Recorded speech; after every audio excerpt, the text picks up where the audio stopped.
দিনটি ছিল এবছরের মাঘী পূর্ণিমা পুজোর দিন। আমাদের বাড়ির প্রত্যেকেরই নেমন্তন্ন থাকে আমাদের এক শরিকের বাড়িতে। তো কেউ এলো না, আমার জেঠুর বড় ছেলের বউ আমার বৌদি হবে আর আমার মা, তোমরা তো চেনোই। চলে এলাম আমাদের গিরেন্দার বাড়িতে। এখানে প্রত্যেক বছরই কিন্তু বেশ বড় সড়ো করে আয়োজন করা হয়ে থাকে মাঘী পূর্ণিমার পুজোর। আর এখানে কিন্তু বড় করে কীর্তনের একটা ব্যবস্থা থাকে, প্রচুর মানুষ কিন্তু প্রসাদ পায়। তো এখানে আমরা আসতে অনেক লেটই করে ফেলেছি, এখন ঘড়িতে বাজে 3টে। তো অনেক মানুষ কিন্তু চলে গেছে। কীর্তনটা দেখার সৌভাগ্য কিন্তু এবছর আমাদের হলো না। প্রত্যেক বছর কিন্তু একটা কীর্তন দেখার সৌভাগ্য হয়ে থাকে, যদিও অনেক লেট করে চলে এসেছি। তো এসেছি, ঠাকুরের দর্শন করে নিচ্ছি। ঠাকুরের দর্শন একটা বিশেষ পাওয়া। আর প্রত্যেক বছর যেহেতু এখানে এসে থাকি আমরা, আর এবছরও কিন্তু মিস করলাম না, যদিও একটু লেট হয়ে গেছে কিন্তু এসে পড়েছি আমরা। একে একে ঠাকুর দর্শন পর্ব চলছে। আর এই যে বাড়িটা, এই বাড়িটা কিন্তু বেশ আমার ভয়ের একটা জায়গা, যেটা তোমাদের সাথে সিক্রেটটা শেয়ার করছি। এই বাড়ির যে কর্তা গিরেন বসাক, আমার বাবার হচ্ছে ভাইপো হবে, তো আমার দাদা হবে। ছোটোবেলা আমাকে যা ভয় দেখাতো, আমি তো একদম খাটের তলে লুকিয়ে পড়তাম। এত ভয় দেখাতো কি বলবো। এই দাদার বাড়ির কথা বলে কিন্তু আমার মা অনেক জায়গায় যেতে পারতো আমাকে ঘরে রেখে। আর আসলে আমি এই দাদাকে এতটাই ভয় পেতাম, বাঘ যেরকম ভয় পায় সেরকম আমি ভয় পেতাম। তো এই দাদার ভয় দেখিয়ে মা অনেক কিছুই কিন্তু কাজ উদ্ধার করে নিয়েছে। এখন আর সেটা পারে না। এখন আমি সেই ভয়টা কিন্তু কাটিয়ে উঠেছি, এখন কিন্তু আর ভয় পাই না। এখন আর ভয় পাওয়ার কোনো ব্যাপারই নেই।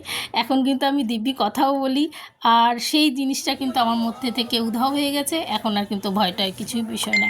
এদিকে কিন্তু ঠাকুরের ভোগগুলো দেখতেই পাচ্ছ, ভোগের আয়োজনগুলো রেখে দিয়েছে। আরও প্রচুর লোক আসবে, আসলে সারা সন্ধ্যা জুড়ে কিন্তু অনেক লোকই কিন্তু এখানে প্রত্যেক বছর প্রসাদ পায়।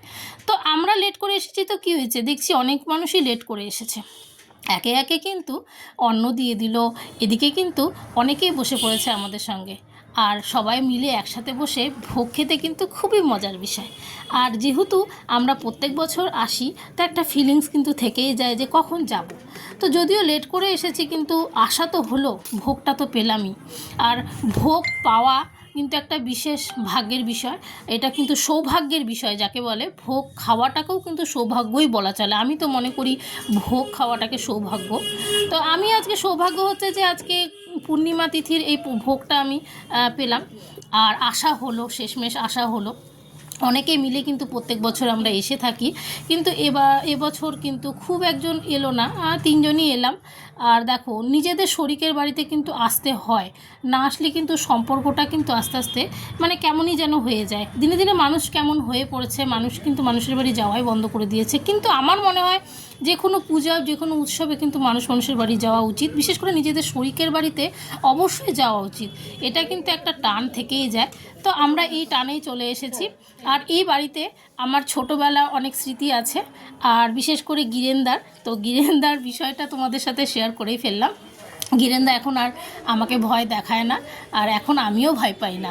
যদিও এখন আর সেই জিনিসটা নেই। এখন আমাকে বেশ আমার মতোই থাকতে দেয়। এখন ভয় দেখালেও কিছু করার নেই, আর তো ভয় পাবো না। কিন্তু ওই যে ভয়ের বিষয়টা ওদের বাড়ির কিন্তু প্রত্যেকেই জানে, যে আমি আসলে পরে কিন্তু খাটের তলে চলে যেতাম, আর আমাকে এত রকম ভয় দেখাতো, আর কি বলবো। এখন ভয় দেখানো বন্ধ হয়ে গেছে, দেখছি আমি এখন বড় হয়ে পড়েছি, এখন কিন্তু আর কোনো রকম ভয় দেখানোর বিষয় না।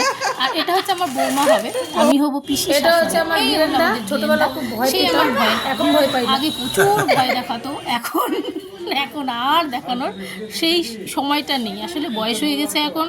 আগে যখন বয়স কম ছিল, তখন একটা রাগ দেখাতে পারতো আমাকে, হয় না, ছোটো বাচ্চাদেরকে ভয় দেখানোর বিষয়টা। আর আমার মা বেশ পেয়েছিল, আমার মা কিন্তু দাদার ভয় দেখিয়ে বেশ অনেক জায়গায় ঘুরে বেড়াতো। হ্যাঁ, অনেক জায়গায় ঘুরেছে, আমি শুনেছি। এমনি বাজারে গিয়েছে, আর অন্যান্যদের সাথে ঘুরতে গিয়েছে, আমাকে ঘরে বলতো যে গিরিন্দার বাড়ি যাচ্ছি, আমি ভয়ে তো একদম খাটের তলে। তো এখন সেই বিষয়গুলো কিন্তু চেঞ্জ হয়ে গেছে, এখন কিন্তু আমি আনন্দের সহিত গেলাম এবছরও, আর ভয়ের কোনো কারণ নেই। আর এই দেখতে দেখতে কিন্তু হেঁটে হেঁটে চলে এলাম। তোমাদের কাকিমাকে টোটো করে দিয়েছি, যদি একটু ভোগ ছিল সঙ্গে। তো অলরেডি আমরা চলে এলাম বাড়িতে। আর আমার বড় বৌদি, আমার জেঠুর বড় ছেলের বউ, অনেকটা আমার মা সমতুল্য, আমাকে খুব ভালোবাসে। আর সব বৌদিরা কিন্তু মা হয়ে উঠতে পারে না, এই বৌদি কিন্তু আমার মা সমতুল্য।